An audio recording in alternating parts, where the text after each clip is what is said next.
مثال آ گئے. تو اب میں یہاں سے اس کو فردر جو ہے نا میں آگے کنٹینیو کرتا ہوں. اس میں حکم شریف ایک حکم ہے. جیسے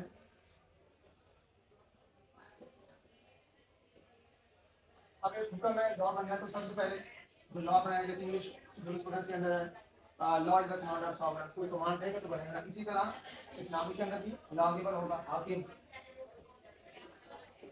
لا گیور نمبر 1 اس کے کیٹیگری کا. نمبر 2 لا گیور حاکم ہو گیا. جس پر اس نے لا کو اپلائڈ کرنا کس پہ کرے گا؟ سبجیکٹ پہ. اسے کہیں گے حکم فی علیہ مطلب سبجیکٹ. کون ہے؟ ہیومن جس پہ اطلاق ہوگا اس کا اطلاق اس کا ہوگا. نمبر 3 کس چیز کا وہ حکم ہے؟ حکم ہے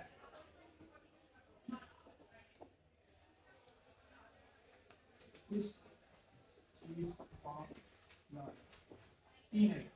اب یہ ایک لاگ ایڈ کے اندر بھی آیا تھا کہ حکم شریع کے جو ہے انگریڈینٹس کیا ہے. اس نے سارے انگریڈینٹس کی ایک اس میں سے غلط دیا کہ اس نے کہا لا گیور کمانڈ. Number 2 subject. نمبر 3 حکم فعل جو جس چیز کا جو ہے وہ کمانڈ دے گا. چوتھا اس نے دیا آبجیکٹ کہ آبجیکٹ. اب سب نے اس میں کافی لگایا تھا آبجیکٹ کیونکہ لا جو ہے آبجیکٹ کے بغیر تو نہیں ہوتا. لیکن اسلامی جو ہے نا یہ 3 اس کے انگریڈینٹس ہیں. یہ آپ نے دماغ میں رکھا کہ لا گیور حکم ہے سبجیکٹ جس کو ہوگا اور جس چیز کا حکم دیا جا رہا ہے. یہ 3 ہے. تو اسی پر سوال آ سکتا ہے. اگر ہم اب بات کرتے ہیں سورس آف لا. یہ بتا دوں یہ بتا دوں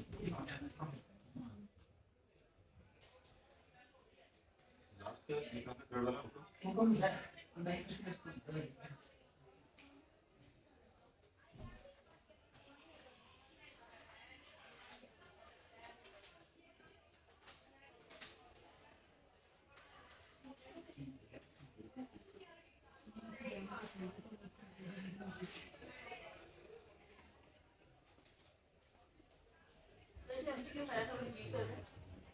وہ یہ کیا ہے تھا کہ حکم شریع کے جو انگریڈینٹس ہیں وہ کیا ہیں. تو 3 اس میں پوچھے تھے. ایک میں جیسے ہوتا ہے لا گیور حاکم جو کمانڈ دے گا جس اور جس پر وہ کمانڈ دے رہا ہے کس کو دے رہا ہے؟ سبجیکٹ پہ. وہ کیا ہے؟ انسان. تیسرا فعل کس چیز کا وہ دے رہا ہے؟ وہ لا کس کا ہے؟ وہ کرمنل کا ہے, سیول کا ہے, معاملات کا ہے, معاشیت کا ہے, کس کا ہے؟ فسکل لا ہے, کون سا ہے؟ تو یہ 3 ہے. چوتھا اس نے دیا تھا اس میں آبجیکٹ.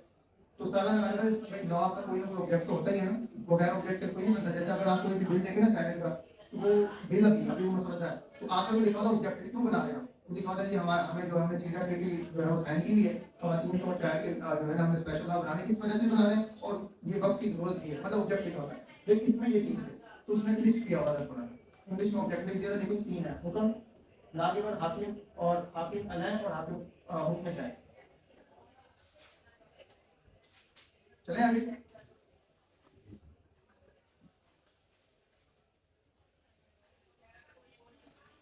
کیونکہ یہاں جو اسپیسیفک لکھ دیا حکم شریع.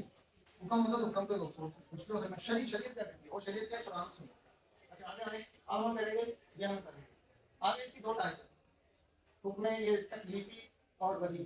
انگلش میں نے لکھ دیا to do not to do. ایسے معاملات ایسے حکم جو ہیں جو جس کے بارے میں منع کیا جا رہا ہے یا کرنے تک کیا جا رہا ہے. جیسے نماز کا حکم دیا جا رہا ہے کون کس میں آئے گا؟ دوسری میں ہے کنڈیشنل. آپ کنڈیشنل کنڈیشن لگائیں تو کنڈیشن ہوگی وہ پورا کریں گے تو پھر وقت. جیسے حج ہے کنڈیشن اس میں کیا ہے کہ بھائی صاحب استطاعت ہوگا تو وہ حج کرے گا. تکلیفی میں ٹو ڈو بھائی نماز پڑھو زکات دو نماز پڑھو جی ہاں. ناٹ ٹو ڈو جیسے کہ قتل کرنا جو ہے وہ جرم ہے اس کو منع کیا گیا کہ قتل نہیں کرنا کسی کا ناجائز حق کھانا نہیں ہے سود نہیں سود کا کاروبار نہیں کرنا. اس طرح جتنے بھی ہم نے ممانعت کی منع کیا ہوا قرآن کے اندر جیسے بتایا گیا. وراثت کا جو ہے کوئی کسی کا حق نہ ہو اس طرح کی. دوسرا ہے ولی کنڈیشنل. اگر یہ کنڈیشن پوری ہوئے گی تو پھر وہ جو ہے حکم شریع پورا ہوگا. مثال کے طور پر نماز کا حکم ہے بچے میں تو وہ ابھی 7 سال سے پہلے 7 سال سے پہلے نماز کا حکم تو ہے لیکن 7 سال والا جو ہے وہ اس پر فرق تو نہیں ہے. کنڈیشنل ہے. 7 سال کا پھر وہ پڑھا ہوگا تو 11 سال میں اس کو بھائی پڑھاؤ سے تو کنڈیشنل آ گئی. ایسے ہوگا جو کسی کنڈیشن بیچ میں آ جائے وہ کنڈیشن جب جو ہی فلفل ہوئے گی تو وہ حکم تکلیفی بن جائے گا کرو پھر کمال ہوگا. تو اس طرح تو حکم شریع کے 2 ہو گئے تکلیفی اور ولی. تو اس کو عربک میں ہی پوچھے گا لفظ جو ہے شریعت میں عربک میں تکلیفی اور تکلیفی میں ٹو ڈو کرنے کا ہے، اور بدی میں بس یہ سمجھے کہ کنڈیشن ہے، کوئی کنڈیشن پوری ہوگی تو پھر وہ حکم پورا ہوگا، ڈائریکٹ وہ پورا نہیں ہوگا۔ جیسے مائنر ہے جو کنٹریکٹ نہیں کر سکتا، جو ہی وہ میجر ہوگا تو پھر کنڈیشن ہے۔ آگے آپ اس کے احکامات میں حکم میں جو ہے اس کے اور بھی جو کیٹیگری آتی ہے اس کو بھی دیکھ لیتے ہیں۔ جیسے پہلا ہے فرض، دوسرا ہے واجب، تیسرا ہے مندوب، چوتھا ہے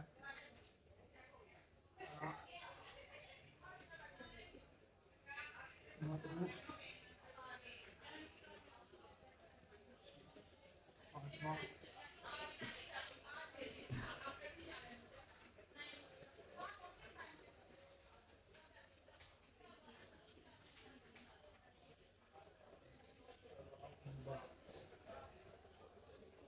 حرام، چھٹا مباح۔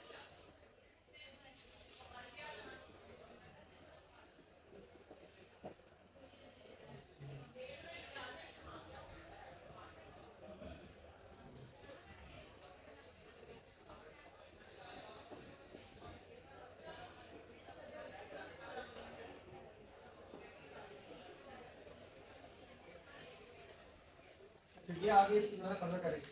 امام ابو حنیفہ جو ہیں انہوں نے اس کی 7 کیٹیگری دی ہیں، باقی جو ہے نا کلیکٹیولی جو ہے اس کی 6 جو ہے وہ حکم کی آگے فضل کریں گے۔ پہلا ہے فرض، اوبلیگیٹری، انگلش میں لکھیں گے اوبلیگیٹری، جو کرنا ہی کرنا۔ تو اس کی کیا مثال ہوگی؟ یا بتائیں اس کی کیا مثال ہو سکتی ہے؟ فرض میں ہاں نماز سب سے پہلے نماز کا کتنی باری حکم آیا؟ 700 سے زیادہ۔ یہ فرض ہے، پڑھنی ہی پڑھنی ہے، چاہے کوئی بھی حالات ہو آپ نماز چھوڑ نہیں سکتے، یہ فرض ہے۔ اس کے علاوہ اور کوئی فرض اور کوئی جو فرض ہے پڑھنے کا نہیں کرنا؟ ہاں روزہ جو ہے وہ فرض ہے، زکات بھی فرض ہے اگر جس کی کوالیفیکیشن پورا کرے۔ اب سارے سے واجب جیسے آتے ہیں، جیسے نماز میں ہم فرض ہیں، پھر واجب جیسے ہوتے ہیں کہ آپ یہ کر لیں، لیکن فرض سے تھوڑی کم لو کیٹیگری ہے، اس میں کیا فرق ہے؟ صرف فرق یہ ہے کہ ثواب کا فرق ہے۔ فرض کا کمپلسری ہے، اوبلیگیٹری ہے اس کا ہے، واجب میں ثواب کا فرق ہے لیکن وہ بھی کرنا ہے۔ پھر آئے گا مندوب، یہ عربی زبان میں ریکمنڈیشن، کر لو تو ٹھیک ہے، نہیں کیا تو کوئی بات۔ جیسے ہم نفل کا کہتے ہیں، نفل میں کرتے ہیں، پڑھ لیا تو ٹھیک ہے، نہیں پڑھا تو آپ کو گناہ نہیں ہوگا، ایسے ریکمنڈیشن پیش۔ پھر اس کے بعد ہے مکروہ۔ مکروہ ایسی چیز ہے جیسے جو چیز جو ہے فار ٹائم جو ہے نا وہ اس پر جو ہے نا وہ اچھا نہیں سمجھے گا۔ مثال کے طور پر طلاق دینا، اور وہ طلاق دینا ایک ایکٹ تو ہے لیکن اس کو جو ہے نا وہ مکروہ سمجھا گیا، مطلب اس کو طلاق کو اچھا نہیں سمجھا گیا۔ ہاں آپ یہ ہے کہ ہر وقت نہیں دے سکتے، اس کی کنڈیشن ہے، لیکن اس کو مکروہ عمل کہا ہے۔ اگر وہ استعمال کرتا ہے ناپسندیدہ چیز ہے، جیسے ہم اس لفظ کو زیادہ استعمال کو بان کے نہیں، یہ چیز مکروہ ہے، یہ نہیں کھانا ہے، یہ چیز مکروہ یہ نہیں کھانا، مطلب اس کو ناپسندیدہ جو ہے وہ چیز کی گئی ہے لیکن اس کو کھا سکتے ہیں۔ کھائے گا تو اس کو کوئی اتنا اس پہ گناہ نہیں ہے، لیکن اس کو ناپسندیدہ چیز کی کسی بھی وجہ سے، اس کی ایپ کی وجہ سے، جیسے اوجری ہے اس کو اس کے اندر کیونکہ وہ دیکھنے میں عجیب لگے گی، مکروہ ناپسندیدہ چیز ہے، نہ اگر کھا لے تو کوئی بات نہیں۔ حرام تو ڈائریکٹلی کا حرام چیزیں جی وہ آگے فردر کیٹیگری ہے، اس کی بنا دی ہے، لیکن ہم یونین کے ہی رہتے ہیں۔ اتنی ڈیٹیل سے اس نے پوچھا تھا، لیکن میں اس کو فردر کیٹیگری کر دی ہے، بتا دی اس کو کہ مکروہ کیا ہے، وہ کچھ بھی ایسے بیچ میں دے دے آپ اتنا کنسرن تو نہ کس چیز ناپسندیدہ چیز، مطلب اس کو بالکل ہی ہٹایا نہیں ہے لیکن ناپسندیدہ چیز کر مثال یہ طلاق والا میں نے اس لیے کیا کہ آئے کی بات تھی، اس نے طلاق کہا تھا بیچ میں، اس نے کہا کہ ہوتا ہر طلاق کھلا کھلا نہیں ہے، طلاق کھلا تو ایک رائٹ ہے اس کا گورنمنٹ کا، لیکن طلاق جو ہے مرد جو ہے ناپسند ہے۔ پھر اس کے بعد حرام آ گیا، حرام چیزیں جیسے کہ سود نہیں کرنا حرام ہے، کسی کا قتل نہیں کرنا وہ حرام ہے، ناجائز ناجائز نہیں کرنا۔ پھر مباح پرمیسیبل، اب مباح کے اندر جو ہے پرمیسیبل کیا ہے؟ مثال کے طور پر شراب جو ہے اس کو کیا کیا ہے، اس کیٹیگری میں کہاں لائیں گے بتائیں؟ شراب کو اس کیٹیگری میں اس کیٹیگری میں کیا دیں گے؟ فرض واجب مندوب کیا دیں گے؟ ہاں حرام ہے شراب پینا نہیں ناجائز ہے، لیکن پرمیسیبل کا جب میڈیکلی آپ اس کو استعمال کریں ایسی مقدار کہ آپ میڈیکلی جو ہے نا اس کو اپنے علاج کے لیے جو ہے کسی الائنمنٹ کے لیے کوئی علاج کے استعمال کریں تو پھر پرمیسیبل ہو جائیں گے۔ ایسی چیزیں جو پرائما فیشائی جو ہے جنرل رول کے اندر جو ہے وہ اس کو حرام کیا گیا ہے یا ناجائز کیا گیا ہے یا ممنوع کیا گیا ہے، لیکن اس طرح کے حالات میں پرمیسیبل کر دیا ہے کنڈیشن کے ساتھ، تو وہ مباح میں آ جائے۔ تو یہ اس کی ہم نے کس کی کیٹیگری کی ہے؟ حکم کی ہے،